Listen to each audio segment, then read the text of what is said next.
சில பேர்லாம் ஜிம் போகாம வாக்கிங் மட்டும் வெளியே பண்ணிக்கிட்டே இருக்காங்க. இது வந்து ப்ராப்ளம் வருமா? வெறும் வாக்கிங் மட்டும் பண்றதுனால என்ன ஆகும்னா ஜாயின்ட்ல தேய்மானம் சீக்கிரமா வந்துடலாம். என்ன காரணம்னா இப்போ நீங்க ஒர்க் அவுட்டோ ஸ்விம்மிங் எதுவும் எடுத்துக்கிட்டீங்களாக்கும் நம்ம மல்டிபிள் டைரக்ஷன்ல பண்ணுவோம். 3 பிளேன்ஸ் இருக்கு இல்லையா, அந்த 3 பிளேன்ஸ்லையும் மார்க் பண்ணுவோம். ஆனா நீங்க வாக்கிங் மட்டும் பண்ணும்போது வெறும் ஒரு பிளேன்ல தான் மூவ்மெண்ட் நடக்கும் இல்லைங்களா, மற்ற எந்த சைட்லையுமே நடக்காது. அப்போ இந்த சைடுமே நடக்கிறதுனால தேய்மானம் சீக்கிரமா நடக்கும். சீக்கிரமா நடக்குன்னா உங்களுக்கு நீ பெயின் வந்துடும் முதல் விஷயம். அது மாதிரி உங்களோட ஜாயிண்டோட மொபிலிட்டி அப்படியே லாக் ஆயிரும். என்ன காரணம், அவங்க ஸ்ட்ரெச் பண்ண போறது இல்லை, வெறும் வாக்கிங் மட்டும் பண்ணிட்டு இருக்காங்க. ஹிப் ஜாயிண்ட், ஆங்கிள் ஜாயிண்ட், நீ ஜாயிண்ட், இதுக்கு எல்லாமே ஒரு ரேஞ்ச் ஆஃப் மோஷன் இருக்கு. அந்த ஃபுல் ரேஞ்ச் ஆஃப் மோஷன் நீங்க வாக்கிங் அட்டைன் பண்ண முடியாது, வாக்கிங்ல கிடைக்காது. ஸோ இதனால மொபிலிட்டி அப்படியே அடியாயிரும். இதனால நீ பெயின் வர ஆரம்பிக்கும் சீக்கிரமே. மூணாவது என்ன பார்த்தா ஃபேட் பர்னிங்.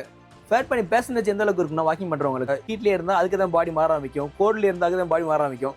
அதே மாதிரி இப்போ நீங்கள் வாக்கிங் மட்டும் பண்ணுறீங்கன்னா அதுக்கேற்ற மாதிரி பாடி ஒரு ஃபேட் பர்சன்டேஜ் செட் பண்ணிட்டு ஸோ அதுக்கப்புறம் ஒரே இதில் சாச்சுரேட் ஆயிரும். அதுக்கு மேலே உங்களுக்கு ஃபேட் பர்ன் பண்ணணும்னா நீங்கள் இன்டென்சிட்டியை கூட்டணும். இந்த மாதிரிலாம் பண்ணால் தான் உங்கள் ஃபேட் பர்னிங் ரிலீஸ் ஆகும்.